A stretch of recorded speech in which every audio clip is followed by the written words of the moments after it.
Alrighty, guys. So yesterday, news had begun to circulate. I know I was getting calls, stuff was hitting Twitter, that Rich Homie Quan, rapper Rich Homie Quan, had passed away, and it was later confirmed that this did happen.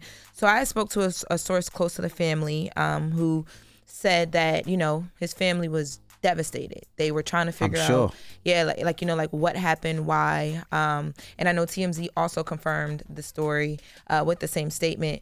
And details later came out that basically he was home. I guess he was asleep on the couch. His girlfriend, who was the one who called 911, said that he was asleep. She put a blanket on him, left, took their kid to school, came back and realized that he had never moved from the couch, which was kind of weird for him. So she went to check on him, and when she went to check on him, she didn't feel a heartbeat or anything like that. So she turned him over, and then he was foaming at the mouth, which is when she calls 911. And there's a 911 call out there that I am not going to play. It was just hearing her in the call, I just was like, man, I felt for her.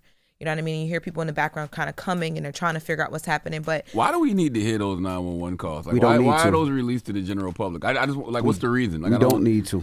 I think it's an invasion of privacy. I don't. I think so. On the police side, when it's not a situation like this, I think it goes to the same thing that like a body cam does, where there's like they want to make sure that there's like a transparency in how things are handled from start to finish.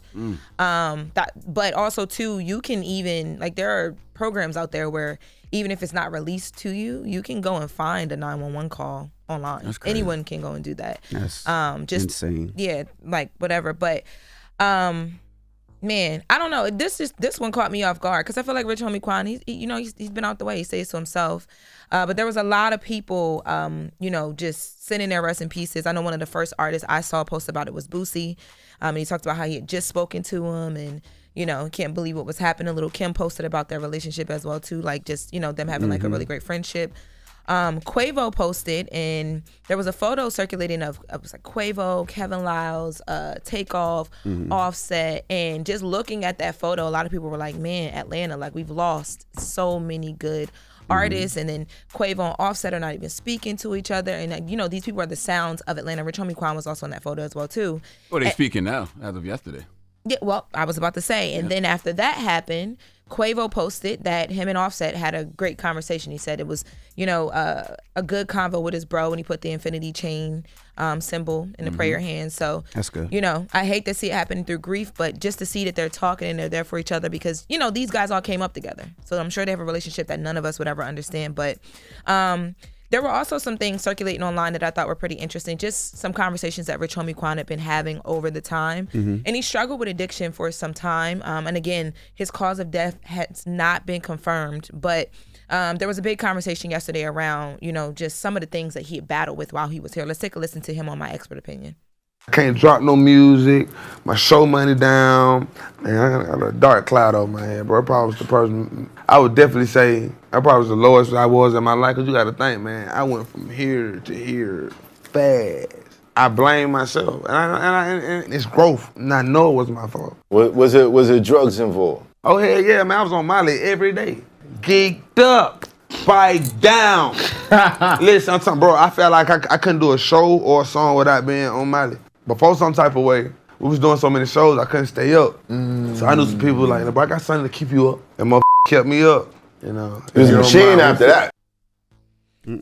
Yeah, so he had openly talked about his addictions and just the battle of being like, I feel like a lot of people felt like with Rich Homie Quan, like his music was a soundtrack of a certain part of your life, and then he kind of took a step back. Like he was going through label stuff, he was going through stuff with like Thug, and even to this day they were still going through things. And there was recently an interview that he did where he talked about reconciling with Young Thug. Let's take a listen to that.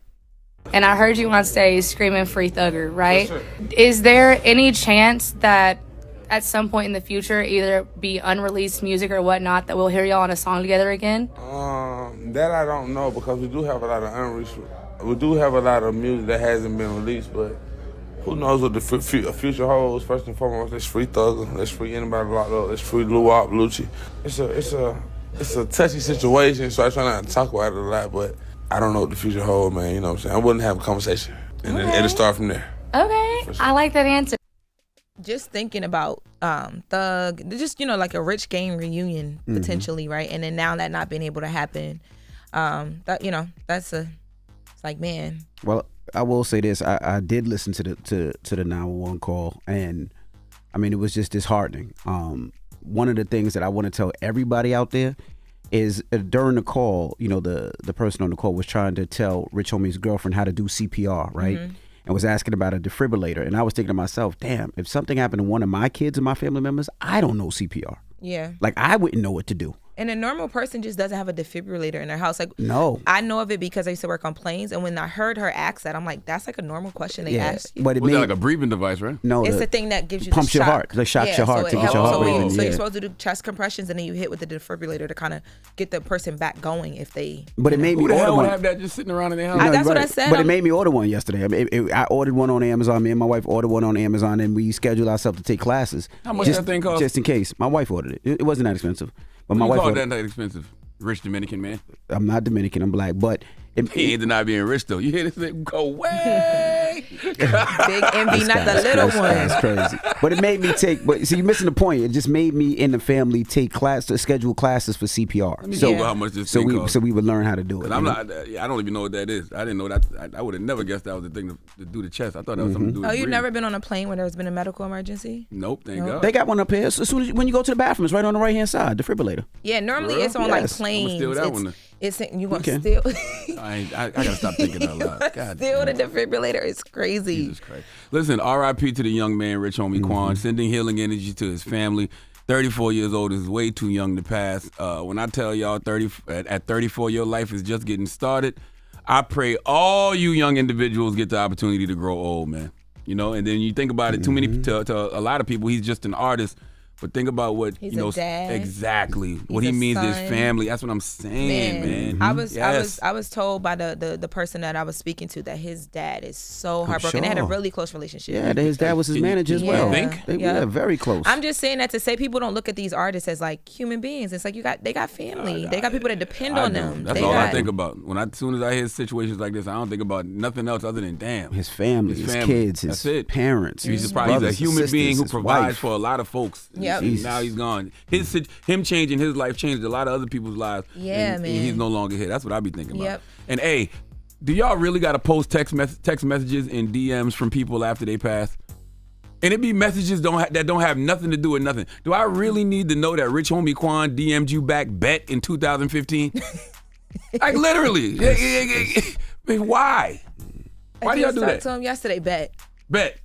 I just talked to him August 17th, 2019. I seen that one too. I'm like, it's just, oh man. Well, but definitely rest in peace. I ain't seen that one. I was just making stuff up. No, I seen. I'll show it to you. Please show me that. Yeah. It was like a message from 2020. Like it just doesn't even make sense. It was a lot of little messages floating around yesterday for Rich Homie. Why do people do that? Why you got to repost text messages and DMs for what?